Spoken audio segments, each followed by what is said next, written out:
Hello, everybody. Welcome to another edition of SacTown Movie Buffs. Once again, I'm Kier, and this is Jason. And today we are doing something a little bit different. We're still going to be reviewing movies as always, but today we are actually focusing on one film that we both watch, which is called In Search of Darkness.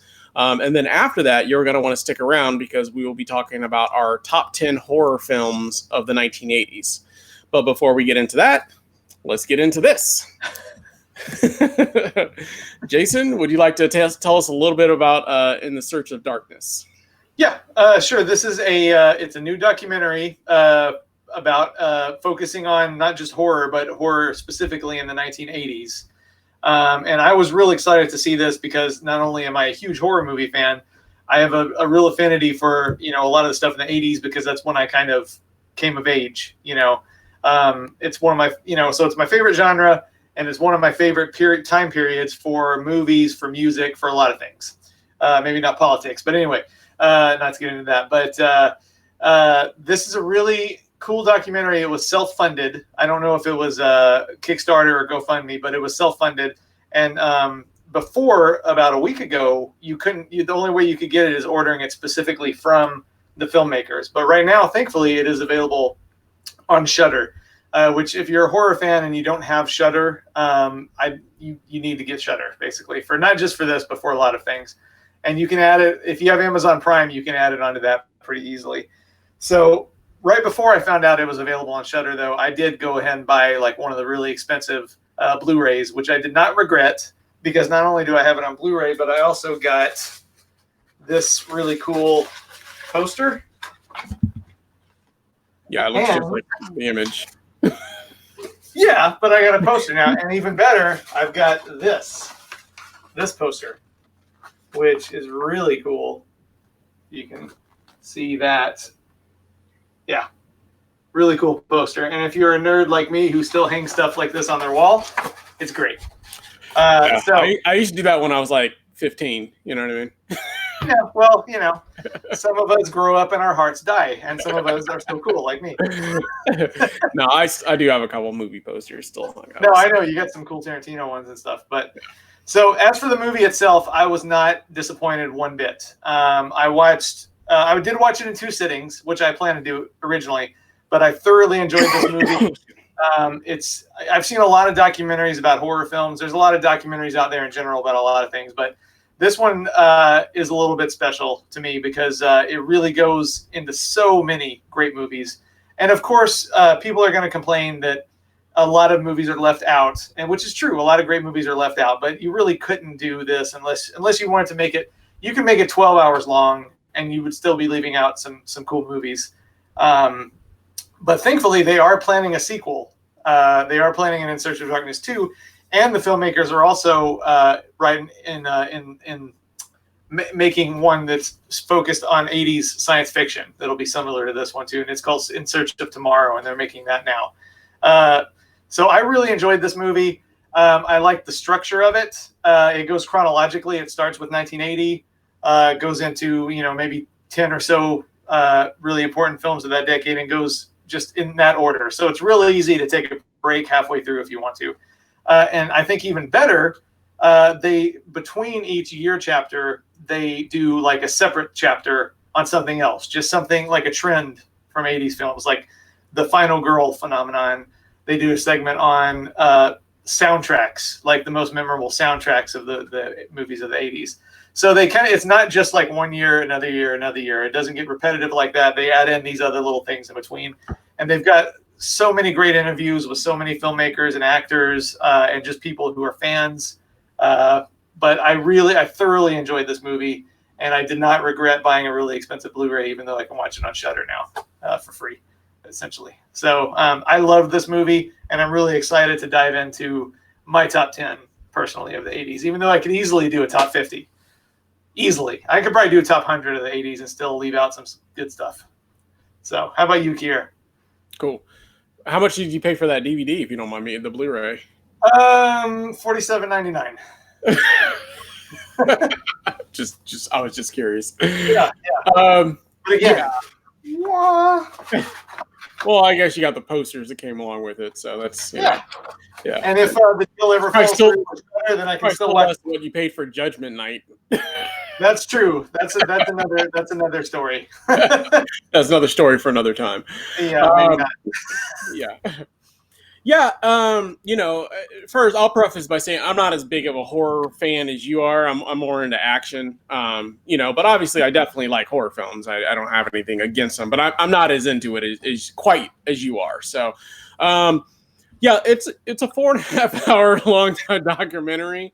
And obviously I definitely had to watch it into 2 sittings. I can't say that I was bored by any means. And there are a lot of films, because I'm not as into horror as you are, that I'd never heard of. So it was kind of interesting to hear about films that I hadn't heard of, because I hadn't seen every single film that they covered, and they did leave a few films out, but that happens. I can't say I was bored. It is really, really long. I don't know if it's something that I personally would revisit after watching it one time. I'm just not as into horror like that to say that it's something I would watch over and over again. Partially due to length, and partially I'd already seen most of the films that I liked from there, so it was cool hearing about those films, but I had already seen those films, other than to see some of the films that I hadn't heard of that maybe I would have been interested in watching, or something of that nature. But yeah, I it does go in chronological order. They do kind of bounce around a little bit, like you said, with the subgenres that they include in that. To me, it kind of felt a little bit like like the old VH1 I Love the 80s show, but just for horror. I mean, that's pretty much what it is. With maybe a little less comedy, thrown in there. That's essentially what it felt like. It felt like it could have been like a show on like VH1, I Love 80s horror or something like that. And just each year or each show would cover, each segment is about 20 something minutes long for each year or something like that. So, and that would have been about the running time of a show, including commercials. So that's kind of what it felt like. It felt like a TV show, in a sense. So more than an actual documentary film, I guess, in my opinion. So, but overall, I liked it. I didn't think it was bad.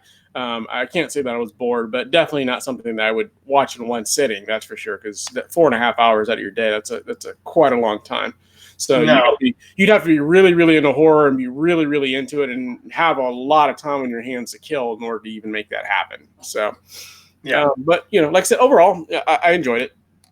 Can I ask? Can you think of one off the top of your head that you had not seen that you were interested in seeing after watching this? I'm just curious if there were any.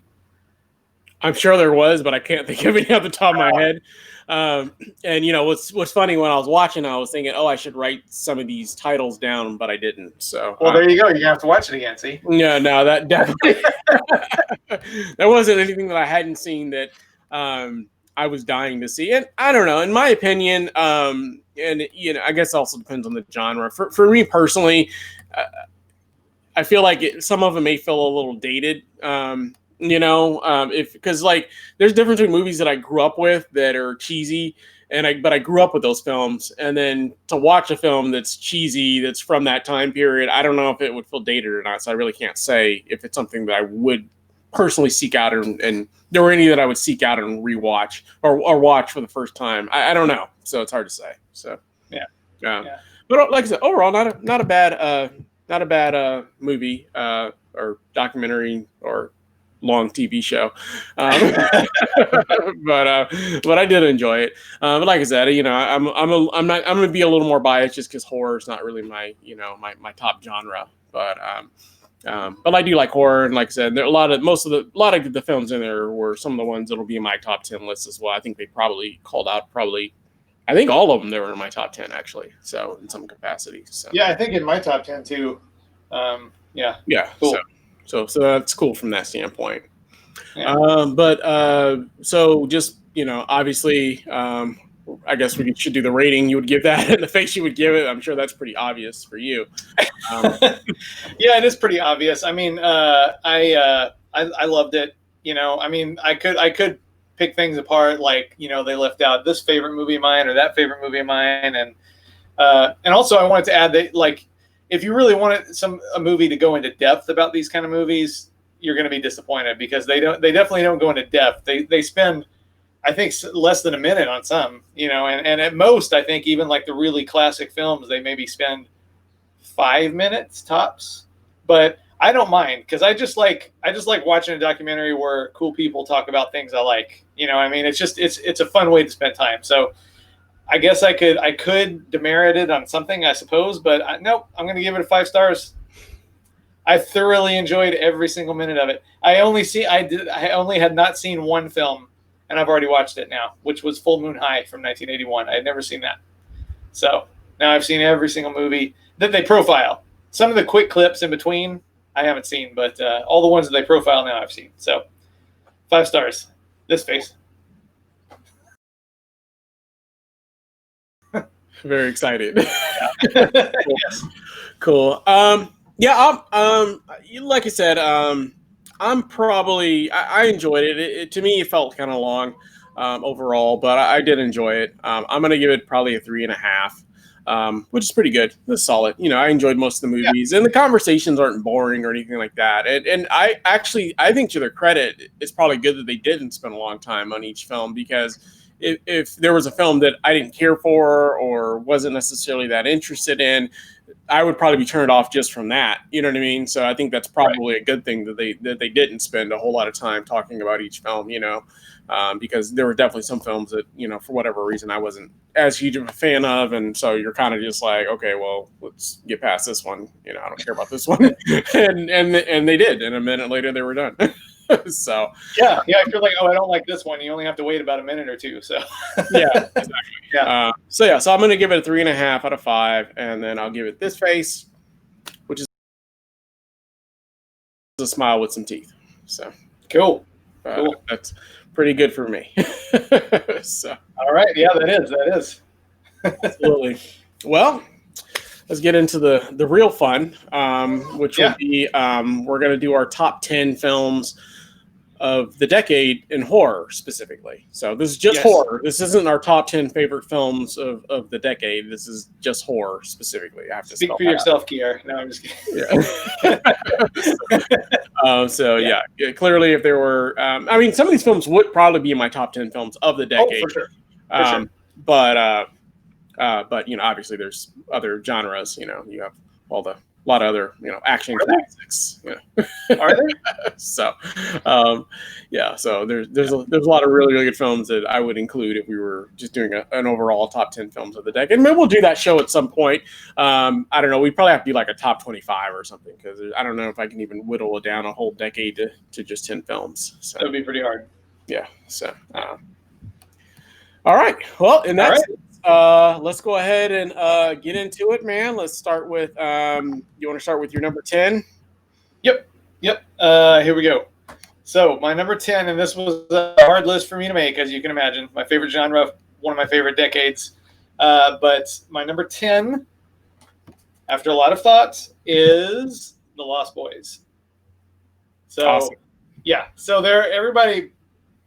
pretty much everybody agrees that there are 3 really super iconic vampire movies of the 80s. And those are The Lost Boys, Fright Night, and Near Dark. And I love every single one of them.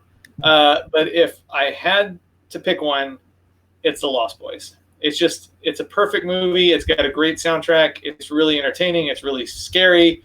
It's got a lot of good action, a lot of good gore. It's just super fun from the minute it begins till the minute it ends. So my number 10 is The Lost Boys.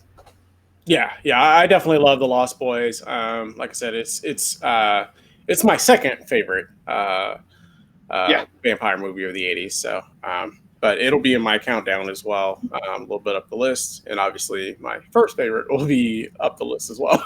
Yeah, I already know what that is. that would totally make sense. Yeah. So, but yeah, no, good choice. Definitely one that that I obviously love. I love pretty much all the ones that are in my top 10 for that decade. So they're all pretty much 4.5 or 5 stars for me in some capacity. So yeah. I'm sure all of these are 5 stars for you. So and probably 50 more. Yeah, definitely. So, but that's just you. Moving on to my number 10. My number 10 is actually going to be The Thing. So, one that I've always enjoyed, the great John Carpenter's version. Clearly, everybody knows at this point it is a remake, but I mean, I think most people that I know of, anyways, I'm sure there's people that would disagree, think that the remake is the better version in that sense. So, just really good, scary horror movie about some, creepy alien thing that can takes bodies and can shapeshift and basically imitate people and that kind of stuff. So it's almost kind of like an invasion of the body snatchers also kind of a little bit with it, but way more graphic and horror in that capacity, so in my opinion. So that's my number 10.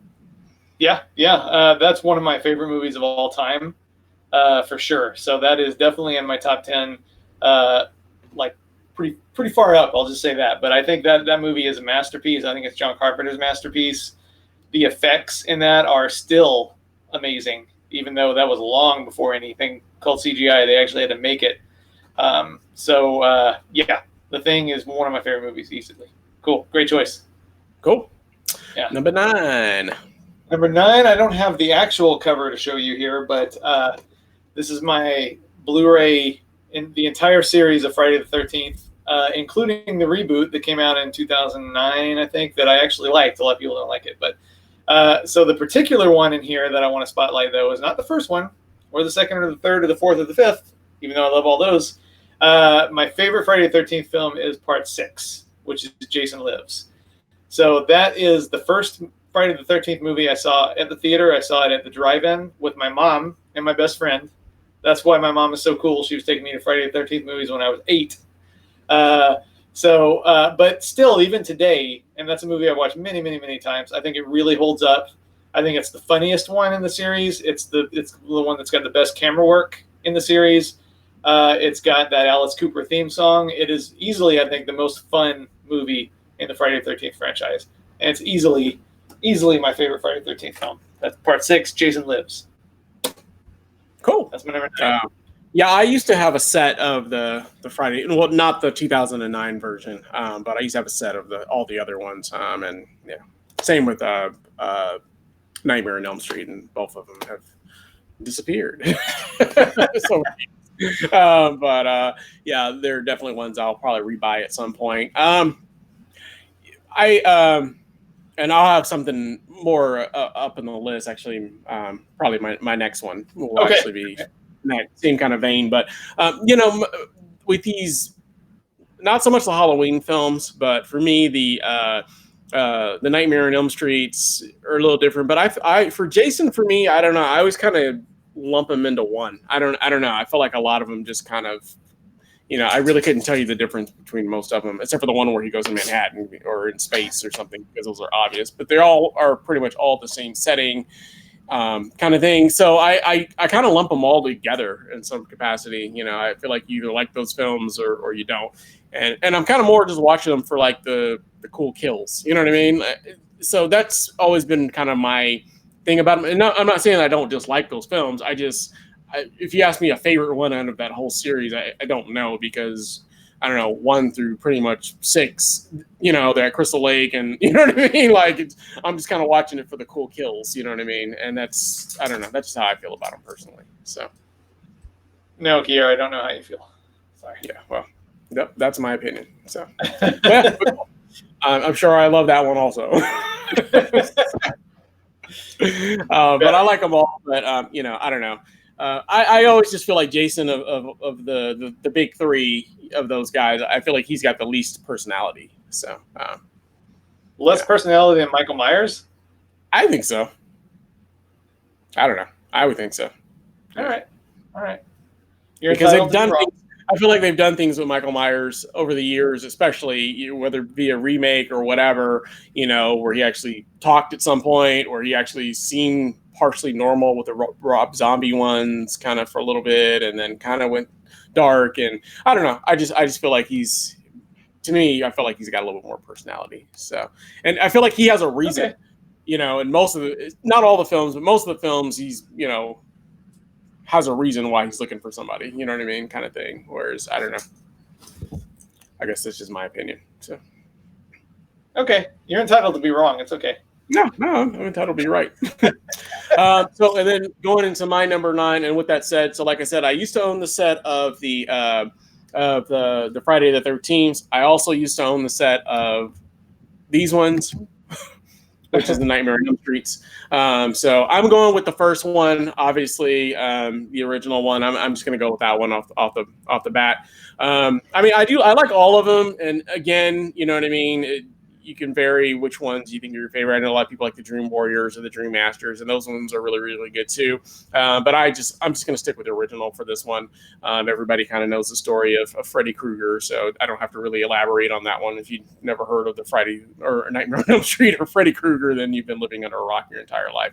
But I like the original, the classic, and that's going to be my number 9 for my top 10 for that decade. So cool. Yeah, I mean, the Nightmare on Elm Street, of course. Obviously, I love a Nightmare on Elm Street. It's, you know, I honestly, I love almost every film in all 3 of those entire series. That's how big of a nerd I am for these kind of movies. But even Halloween 3. Oh, I love Halloween 3. Okay, Halloween 3 it's an underrated masterpiece, and I'm glad that people are kind of coming around to that now. I know when it came out that it was really hated, but I think people are now reevaluating it on its own terms, which on its own terms, if you don't think of it as Halloween 3, it is a really cool movie. So yes, especially but it does Halloween not include Michael Myers. No, and I kind of wish John Carpenter had gotten his way and we didn't just have 20 Michael Myers movies, although I like most of those too. Anyway, Nightmare on Elm Street is represented a little bit later. But not that one, actually. So my number, even though I love it, my number 8 is the original Evil Dead. So I love that whole series, and I love the TV show that came on Starz a couple of years ago. To me, this is like the perfect low-budget creative movie because it really shows, as they go into in the documentary, that these kids, like, they were kids and they had like no money to work with, but it shows that creativity will overcome that. If you got a truly talented director, a truly talented cast, just throw everything they've got into making a movie. Money is not always a hindrance because they made this movie on a shoestring. They didn't expect anybody to even see it, and people are still talking about it 40 years later.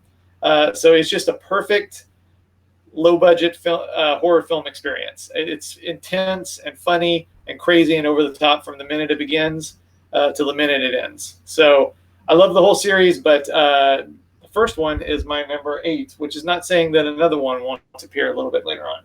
So that's my number 8, is The Evil Dead.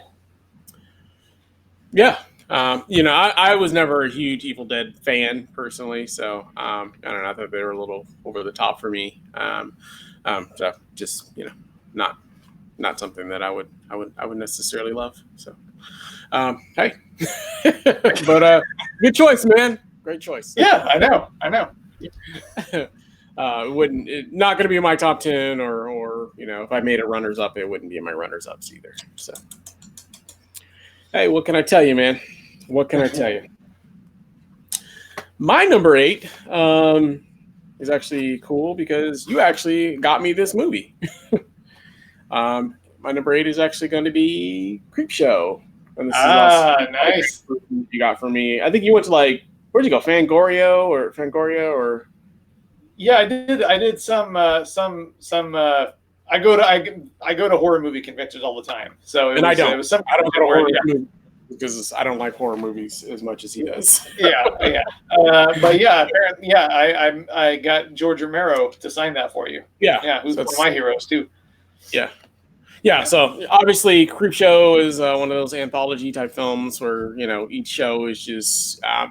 I like the second one a lot too. If I was doing a runner-up, the second one might actually make my runner-up. I really love the second one. I know a lot of people don't care for it quite as much, but the raft at that one is one of my favorites. Like, that one's better than some of the ones that are in this one, in my opinion. But I loved all the stories in this one. Obviously, this one, the crate, is the one that really stands out for me. And then I've always had a phobia of cockroaches. I don't like them.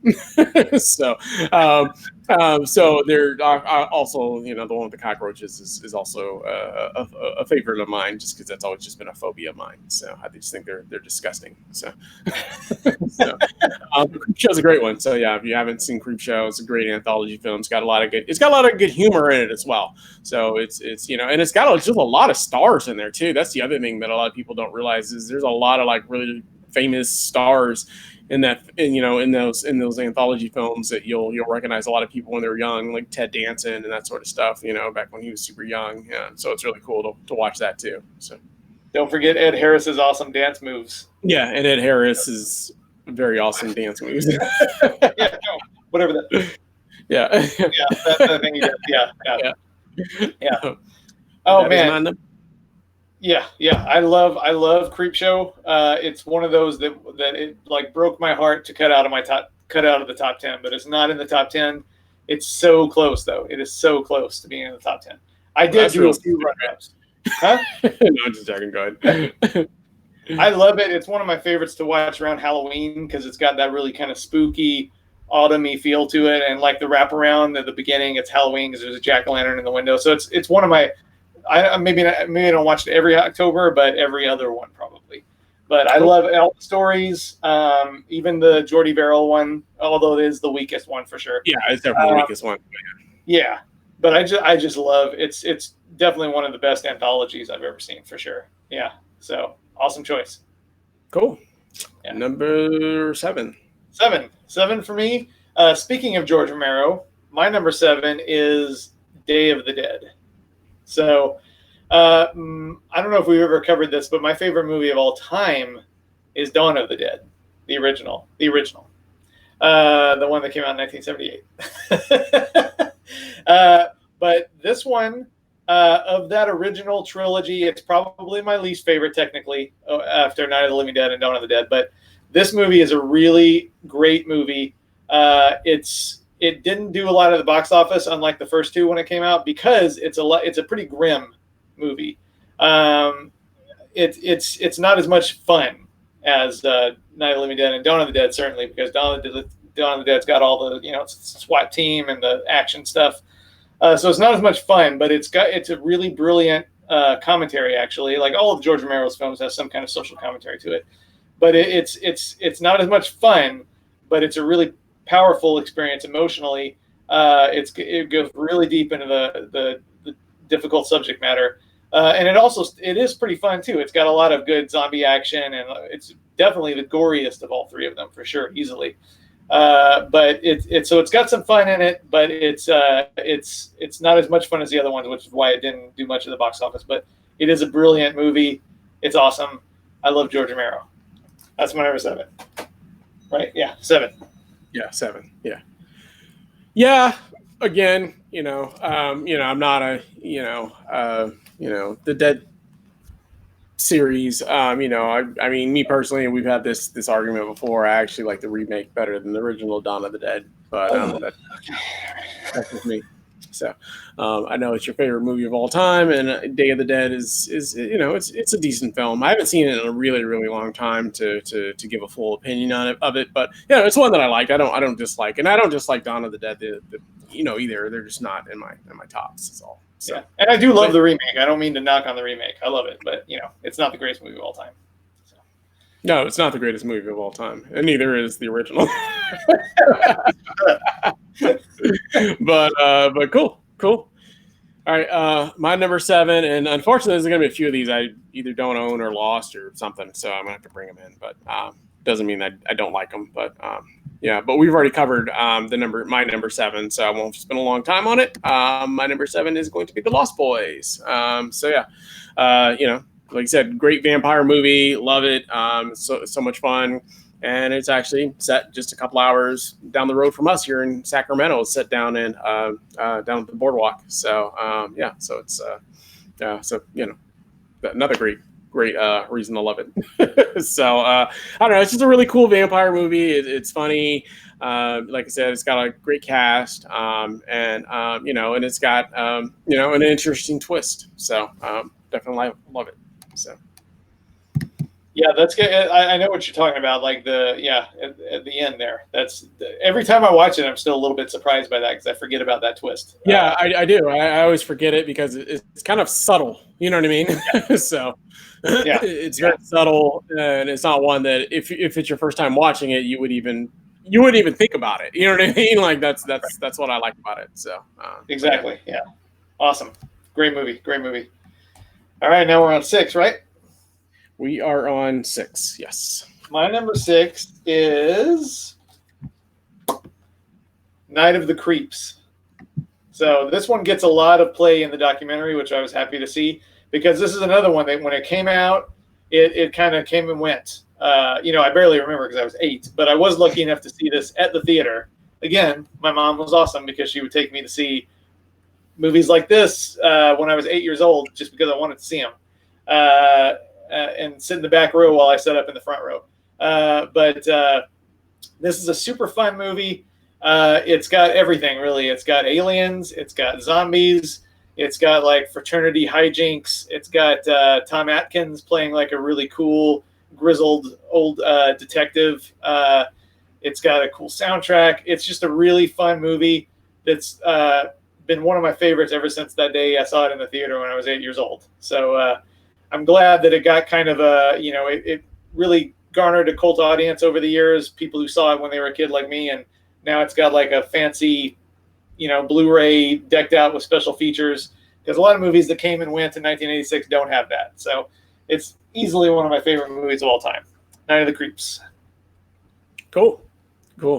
Yeah, another one that I think was okay. But that's that's cool. It's okay. I haven't seen like another one that I haven't seen in a minute. But yeah, it's an okay film. So Okay, yeah. doing all right, man. You're doing all right.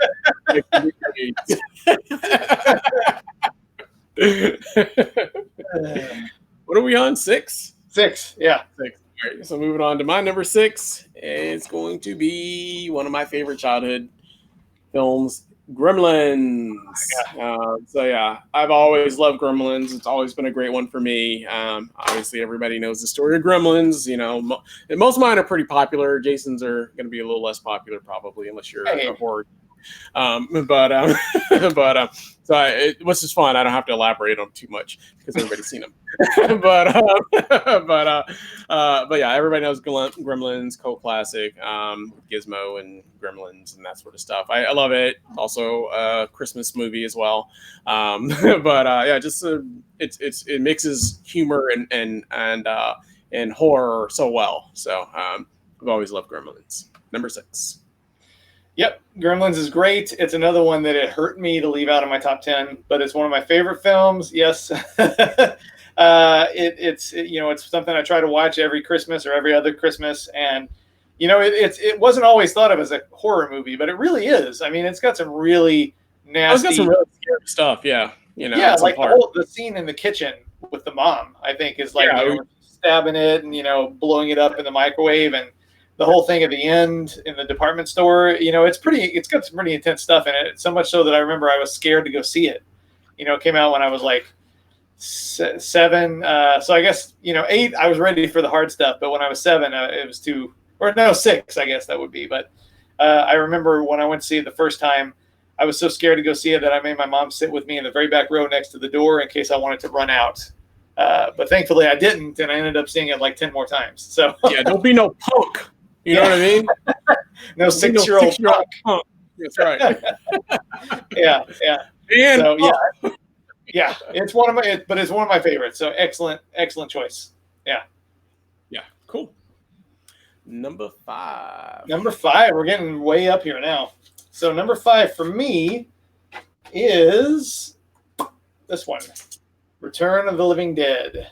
So this is easily my favorite zombie movie that was not directed by George Romero. So of all zombie movies ever made, this is my favorite that is not directed by George Romero. A lot of people think it's directed by George Romero because it actually references Night of the Living Dead in the story. But it's not directed by George Romero.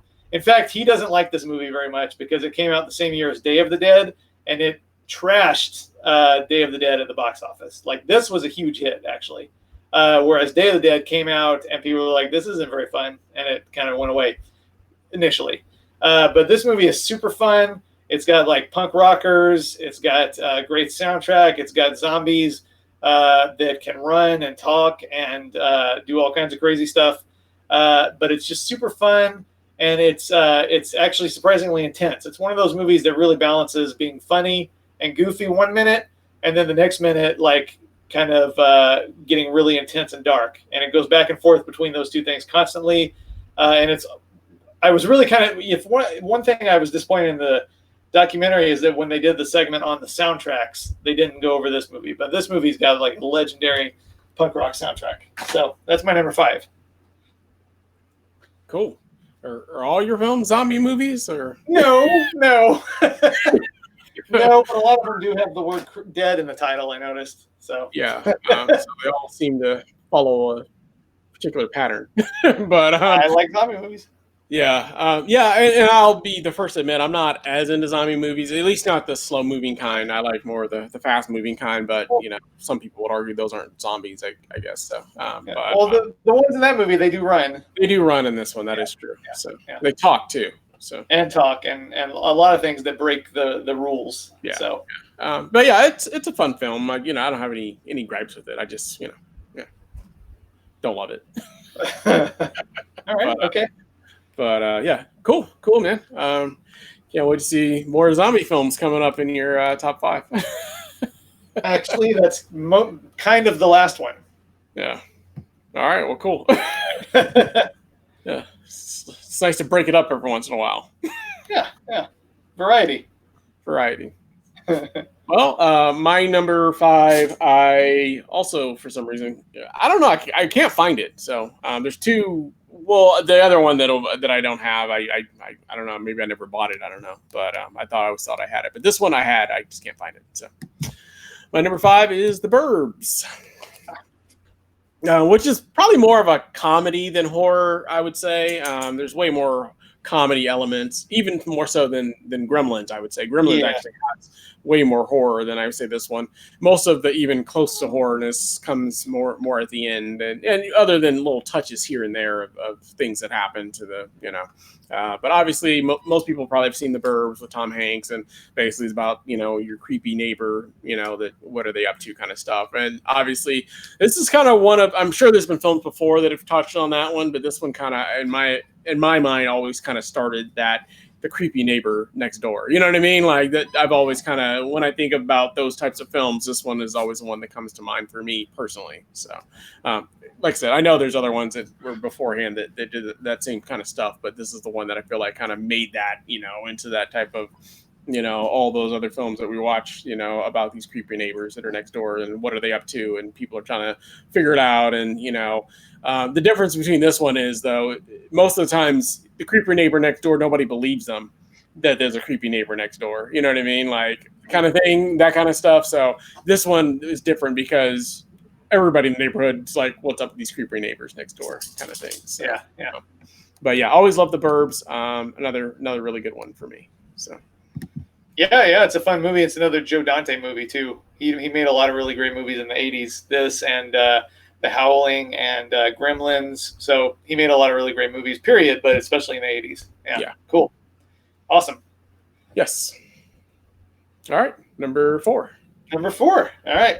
So number 4, I don't have the actual cover because like Friday the 13th, it's a box set, but my selection from the Nightmare on Elm Street series is, again, not the original, even though it's awesome, but Dream Warriors, like you mentioned before. Dream Warriors, it's another one. I did see it in the theater in 1987 when I was 9, and it's always been my favorite Nightmare on Elm Street. I think it's got, I love the original. The original would be my second favorite from the series, but I think this one, it just gets me on a deeper level, and it's got such great special effects. It's got, I think, the best group of characters. It's like a lot of slasher movies don't really go in depth on character like this one does. It's got this is the first one where they kind of like actually all fight back kind of thing. So yeah. Right. Yeah, and they're all like actual. They feel like real people. You know, they're not like just anonymous, campers or something like that. They've got like trauma in their lives, and you really care about them. Yeah. Yeah. And it's the moment where some people would view this as a bad thing, but it's the moment where Freddy Krueger kind of went from being scary to being like a quipster. You know what I mean? Yeah. With the one. I like that about that one, and then that and the Dream Master is that he got a little bit more funny as the series progressed. So. Yeah, and I don't mind that. I don't mind that he became kind of a campy, funny figure because he really was funny. Yeah. But I think this is the best one, or number 3, where it's really balanced. Like he is still threatening and still scary, and he feels dangerous, but he's also really funny. So I think as much as I love the first one and all of them, honestly, Dream Warriors is the complete package for me. Yeah. Cool. So Dream Warriors number 4. Yeah. Cool. Yeah, I love Dream Warriors too. I like most of the series. I like the Dream Master, and then after that, I think I kind of was like, but yeah. Yeah, most people are. My number 4 is going to be Christine. Great. Oh yeah, great. If you haven't seen Christine, definitely check that out. I mean, a killer car movie. A car that actually kills people and basically is alive. So I've always loved Christine. It's like one of those childhood ones that always kind of stuck with me, and I always love the scene where like not to get into too much spoilers, but if you haven't seen Christine by now, then I don't know what you're doing with your life. But the scene where like they trash Christine and she puts herself back together and then goes after the people that trashed her. I always love that revenge, you know what I mean? Because like for a few moments, even though like that this is like a really bad car to have, but you're kind of rooting for Christine because those jerks like trashed her. So they're horrible. So it's interesting. I'm just saying it's interesting in that sense. There's actually moments where you're actually kind of rooting for the horror. You know what I mean? You're rooting for it. You know what I mean? Because they're so bad. So right. In fact, a lot of the people that in the beginning that she kills or tries to kill are bad people. You know what I mean? Or jerks or you know what I mean in some capacity. So yeah. Yeah, that's true. Yeah. So Christine's actually kind of a hero. I don't know if I go that far. But those are some really bad bullies. There are some bullies in movies that you just really, really hate, and you really, really hate. Well, and same with the old guy that like sits in the car with like the cigar. You know what I mean? Like he's kind of the boss. Yeah, the boss. He's a jerk too. You know what I mean? So there are some jerks in there. So yeah. Oh, for sure. You don't feel bad about them. You know what I mean? So not terribly, no. Yeah. So cool. Yeah. I love Christine. Again, it's one that I love it, but it's not in my top 10. But I mean, it's a John Carpenter movie. John Carpenter is my favorite filmmaker, I would say, because no one's made so many movies that I absolutely love. So I love Christine. I have nothing bad to say about it. The soundtrack, the Stephen King story, it's super fun. Speaking of killer vehicle movies, I watched Maximum Overdrive today for the first time in a very long time. That's a very dumb movie, but I still like it. I still love that one. It's not in my top 10 or honorable mentions or anything like that. But if I were going to do one, but I still love it. It's like one of those ones I really, really loved as a kid. And it's funny because a lot of these films I loved as a kid, but then when I watch as an adult, I'm like, it's kind of cheesy. That's kind of how I felt about that one. It's like I still like it, but I'm like, it is kind of stupid, So it's really stupid. It's really even the logic of it is like it's kind of dumb because it's basically machines are alive, but they're still using other machines that aren't alive. You know what I mean? I'm just like, okay. Yeah. So. I guess just some cars choose not to kill people and some do. Yeah. And I think like they even like get away like on a boat or something like that. You know what I mean? A boat with no motor is a sailboat. Oh, that's right. No motor. Yeah, that's right. Yeah, I forgot about that part. But yeah, I don't know. There were definitely some logic things that didn't make sense though. So it's stupid, but I still like it. So my number 3 is Evil Dead 2. So this movie, I have a very, very deep connection with this movie. I'll just put it that way. I saw this when I was 9 years old. I still remember the day I saw this. I did not see it in the theater because it came out unrated, which means it hardly played anywhere, and I wasn't getting into an unrated movie when I was 7. That's for sure.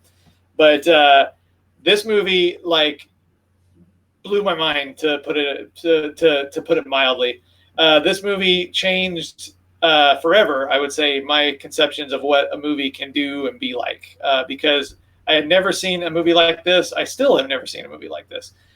From the very beginning to the very end, it is just coming at you so fast and so crazy. It is so funny. It is so scary.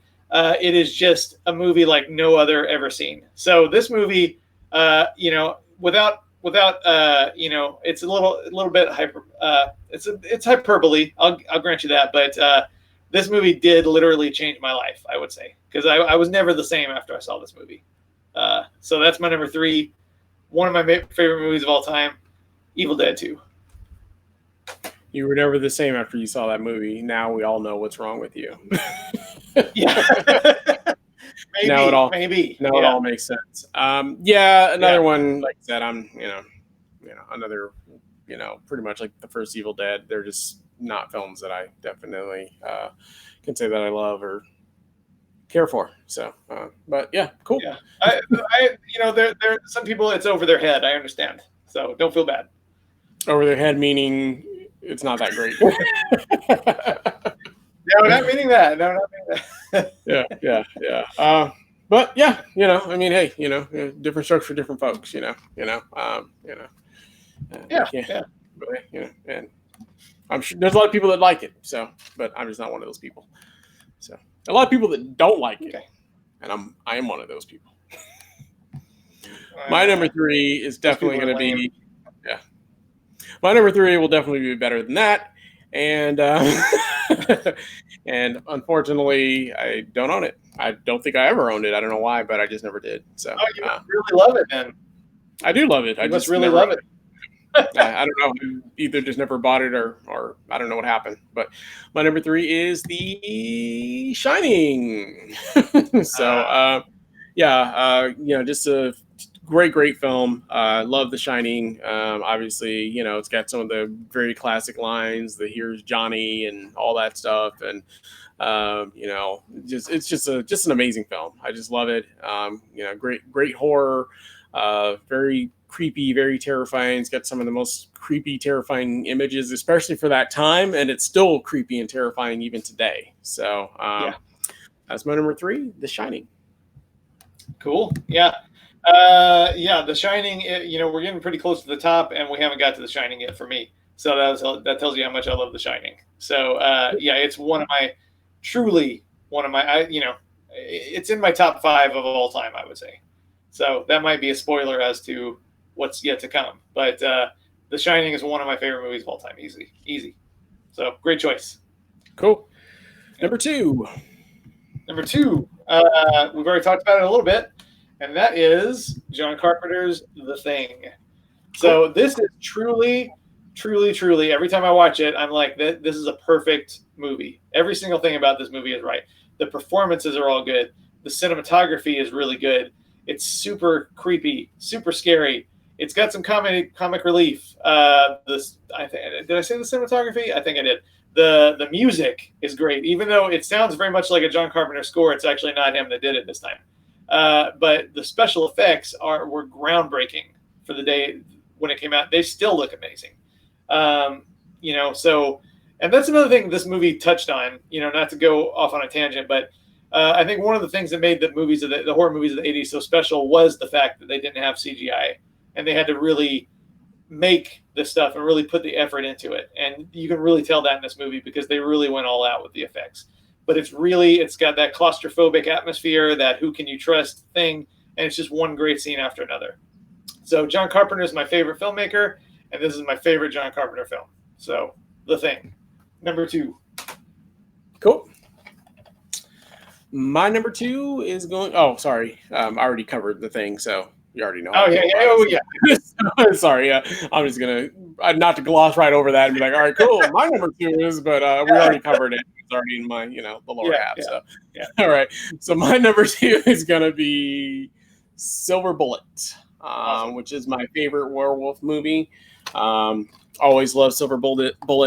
Just great. I just it's scary. It's kind of funny in some parts. It's probably my favorite Gary Busey performance as well. Easy. Yeah, so easy my favorite Gary Busey performance, and then it's a very creepy film. So I like that the thing that I like about the werewolf ones is that a lot of times the people are kind of conflicted.